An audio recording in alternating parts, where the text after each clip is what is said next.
Hello, everyone, and welcome to Meow Mix, the Carolina Panthers podcast. My name is Steven.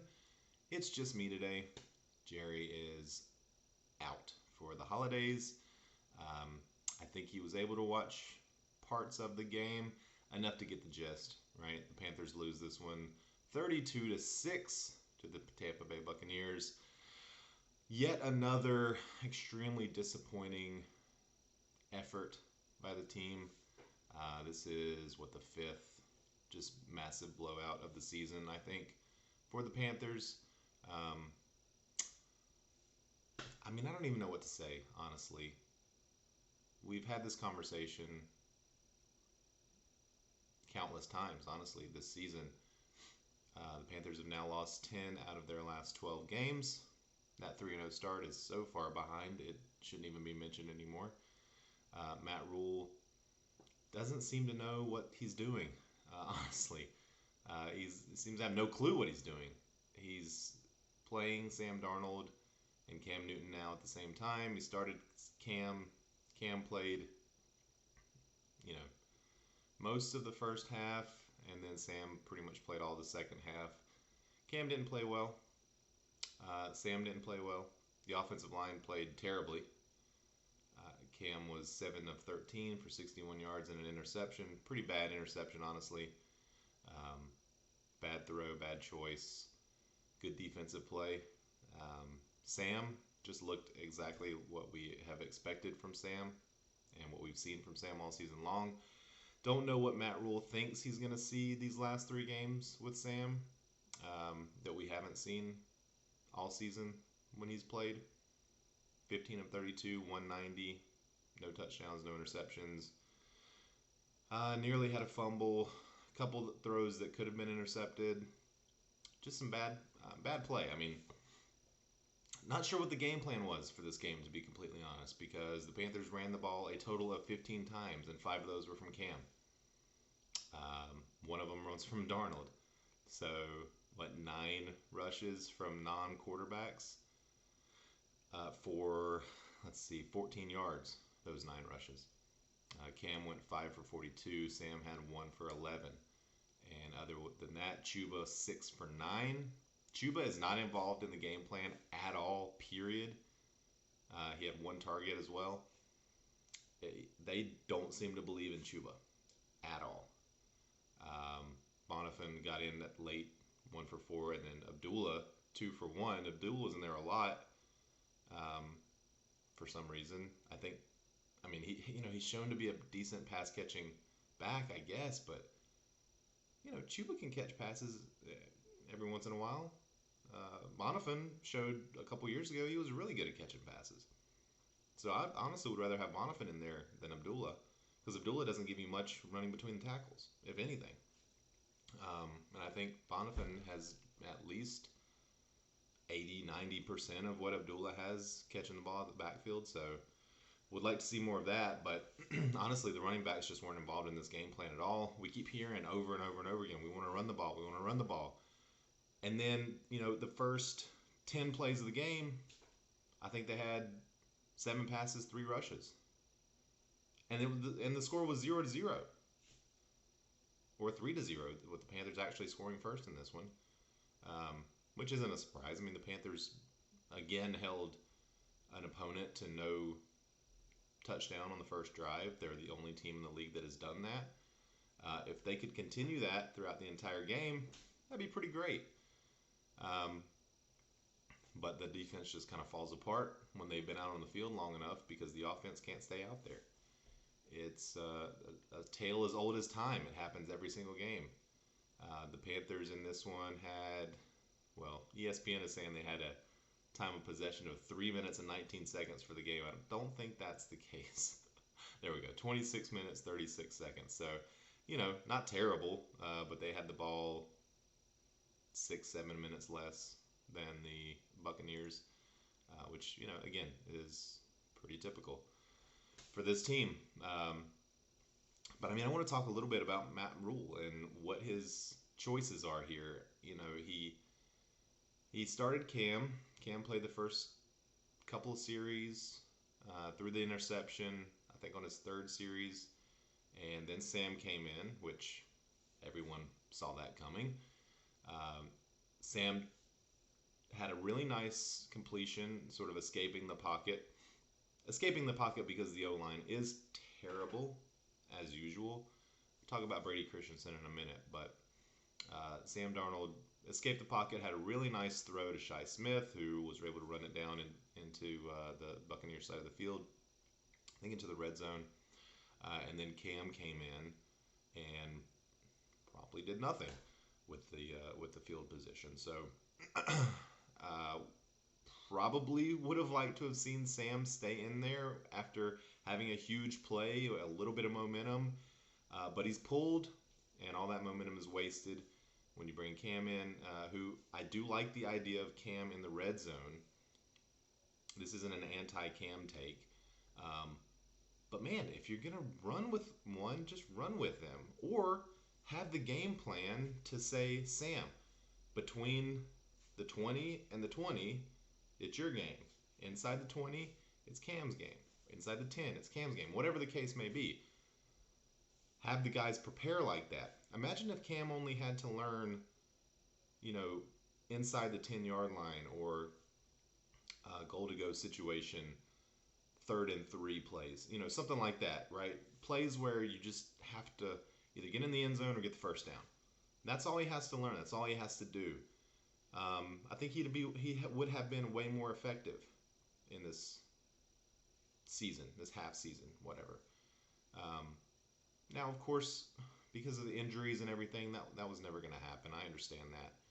But now that Sam is back, I wouldn't mind seeing Cam in that role, that sort of that closer type role that you'd see on a baseball field. A guy that comes in and puts it away. Not the drives, or not the game, but the drives. Put the drives away. Put them in the end zone. I think Cam could be really good at that role. I don't think Cam is a 60-minute starter anymore, unfortunately. It's hard to say. I mean, it's really hard to say. But now Cam has lost, or the Panthers, I should say, have lost 13 games in a row that Cam has started. I understand the O-line is shit. It's terrible. Brady Christensen started at left tackle today, and I thought he had an okay game.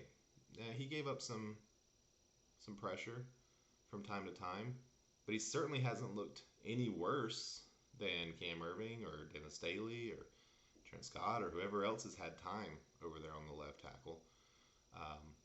I hope that Matt Rule continues to play Brady Christensen at left tackle for the rest of the season, these last 2 games, because I think he has, number one, earned the ability to give it his best shot. Number two, I think he's the best choice on the team to play there, honestly. Jerry and I talked over and over and over again about how disappointing that first day of free agency was when they went and they grabbed Pat Elflein, who's not playing anymore, Cam Irving, who, has played 50% of the season, maybe? I'd have to look, but it doesn't seem like he's been very healthy, which was a knock on him coming into this season. And that just didn't work out. That's what they did for the O-line, and they drafted Brady Christensen in the 3rd round. And that's pretty much all they did to this O-line to improve it. It didn't work, obviously, and I don't know how you can evaluate these quarterbacks, whether it be Sam Darnold or Cam Newton, based on this season with how bad the O-line is. We've heard players say, they don't think a lot of people would be successful, whether it be Tom Brady or Aaron Rodgers. Talk about the best QBs in the league. They wouldn't be successful with this O-line, or as successful. Tom Brady, Aaron Rodgers would probably have success with the Panthers and this team, but would they be 11-4 or 12-3 like they are with their teams now? No. I don't think they'd be even close. They might be 500. We'd be shooting for the playoffs. But obviously we don't have those guys. We have Sam Darnold, who they gave up a 2nd, a 4th, and a 6th to go get. And then we've got Cam Newton, who they called off the couch, essentially, after making several mistakes, getting rid of him and bringing in several mistakes to replace him. They bring him in to replace himself ultimately. So, um, and that just hasn't worked out, unfortunately. I love Cam. Uh, love everything he's done for the franchise, and he will forever be my favorite Panther of all time. But yeah, it's just not working with him for this season, unfortunately. We hoped he'd come in and save the season. That's a lot to put on somebody who, number one, doesn't know the players on this team. I mean, he knows DJ Moore, Christian McCaffrey, who played, what, one game with Cam? Um, but he hasn't played with them in a couple of years, and the playbook's completely different. I don't even know if there is a playbook. Is there a playbook? Because they go out there and I don't know what they're doing. I don't know what the plan is. They threw the ball 45 times today. They ran it 15, and again, 6 of those were QB runs. And I know Sam Darnold's run wasn't planned. I'm pretty sure at least 1 or 2 of Cam's weren't planned either. So they just did not have any idea of how to run the ball in this game. Now, Tampa Bay's got a good run defense. That doesn't mean that you just shouldn't try. You should try. You should do something. Defensively, they gave up 32 points. It's death by 1,000 cuts with this defense because they start off pretty strong, and then just the game as it wears on, as field position flip-flops because the Panthers can't do anything on offense, as a couple of good special teams plays or something happens, then the defense just wears down and they see that the offense can't do anything. That's got to be demoralizing.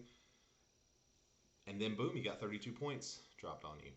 And it didn't seem like the Bucs were dominant on offense, but they were. 32 points. Tom Brady was 18 of 30, 232 yards, 1 touchdown, no interceptions. He looked fine. He didn't look spectacular.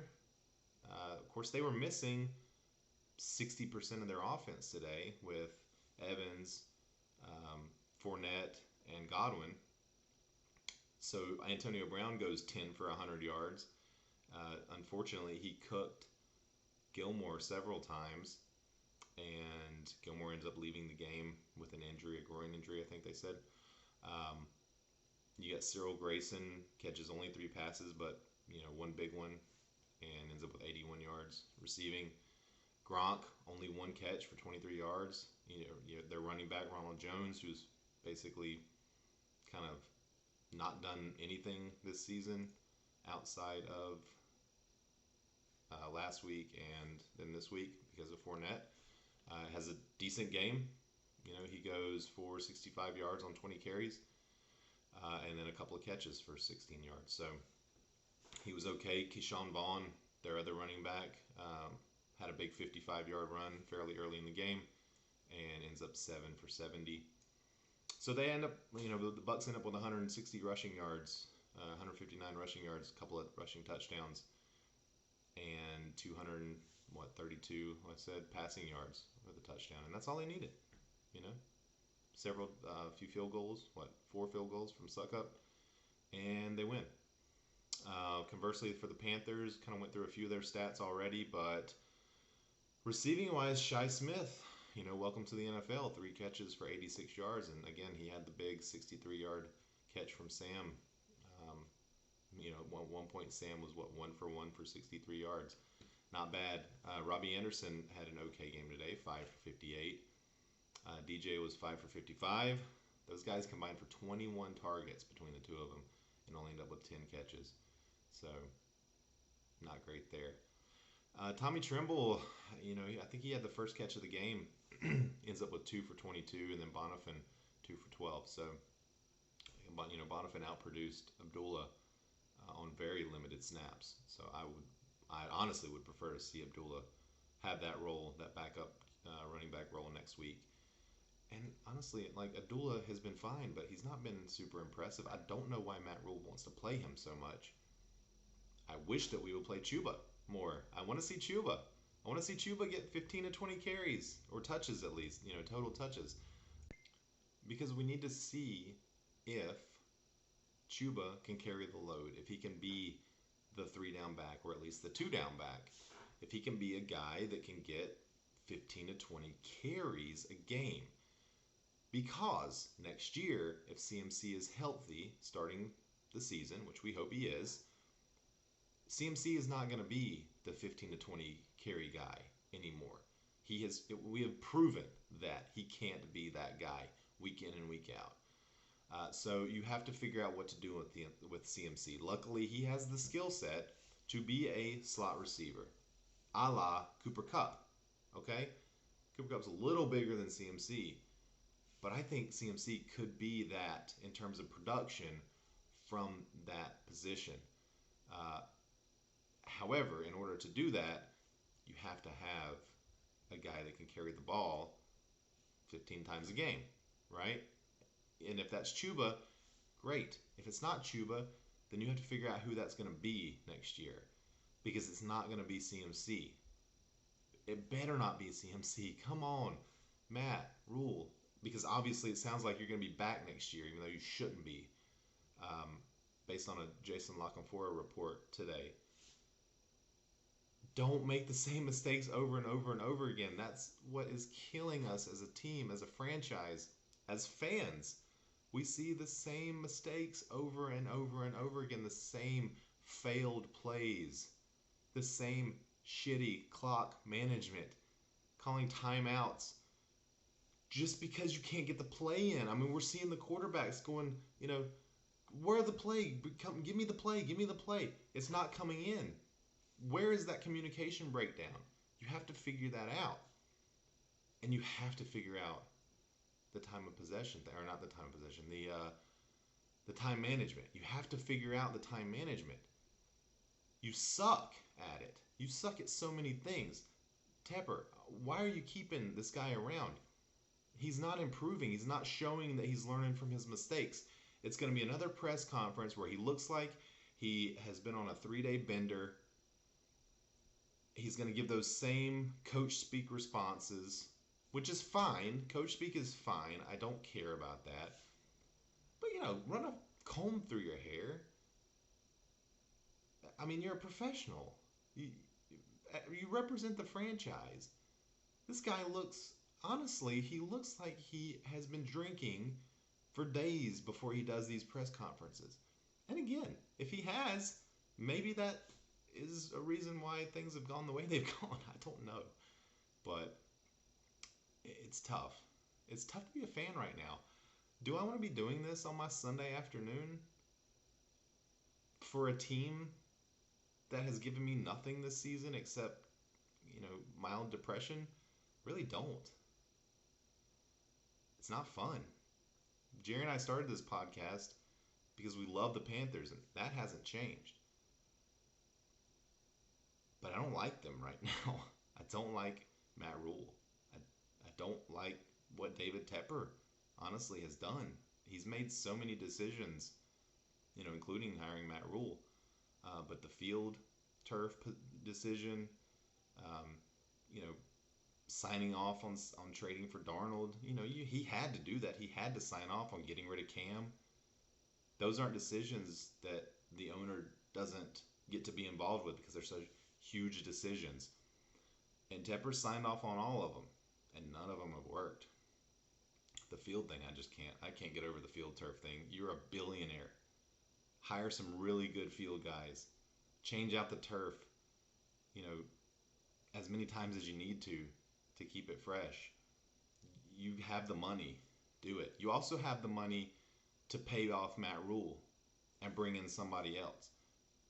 Josh McDaniels, Eric Bieniemy, Byron Leftwich.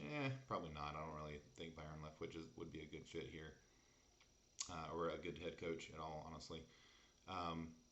But there's several guys. There's several NFL guys that have been in NFL locker rooms, that have coached under great coaches like Bill Belichick, like Andy Reid, that are ready to take over a franchise. Josh McDaniels, he had one in Denver. Imagine how much he's learned since then, because the Denver experiment didn't work, obviously.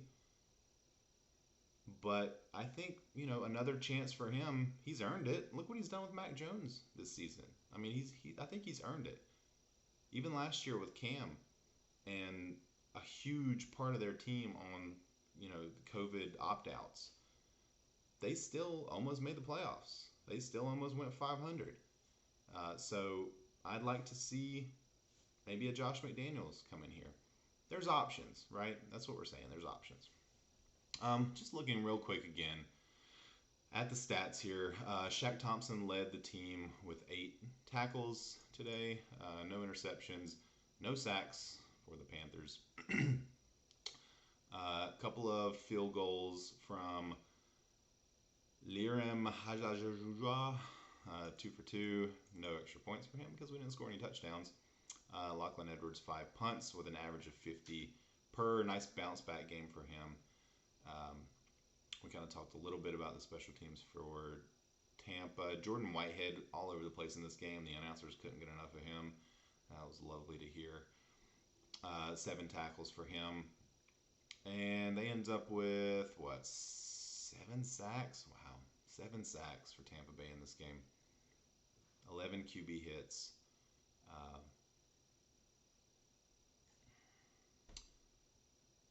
Was Brady Christensen good? I'll have to go back and look at some of the All-22 stuff and kind of see where he looked good and where he didn't. I know one thing, the interior of the offensive line was terrible. And that's where a lot of the pressure was coming from. And we had a rookie, Sam Tecklenburg at center. Even Pat Elflein is better than him at center. So that's, the offensive line obviously should be the position of focus in the offseason. The position of focus. Center, I've seen some folks talking about a center who's going to go pretty high in the draft. I don't know if you want to draft a center with your number 1 pick, but I think it's either got to be center or offensive line or QB, honestly, with your first pick. Of course, the Panthers don't have a lot of picks in the draft, so they're probably going to have to turn that first pick into other picks, and you're not going to have that guy, that no-brainer top end lineman with no question marks. You're not going to have that guy to choose from because you're not going to have your pick.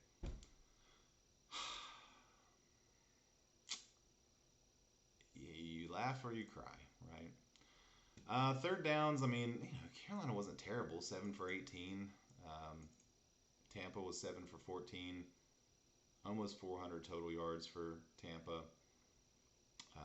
Penalties, Carolina did okay in penalties this week, 6 for 32.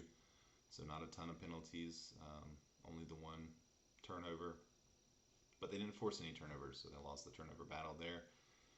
And against a good team, you lose a turnover battle, you lose the game more than likely. So, honestly, guys, like I said, not a ton to talk about today. We've kind of seen this team. We've seen this version of this team now most of the season. And I will be happy when the season is over for the Panthers. I don't want to watch any more games. I'm tired of it. Heroes and zeros. In terms of zeros, I don't know. God, you could go with so many guys.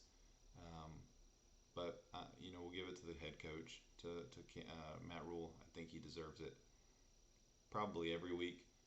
But in this one, just with we saw all of his flaws in this game, with the not knowing which quarterback to put out there, terrible game plan, terrible in-game clock management, time management.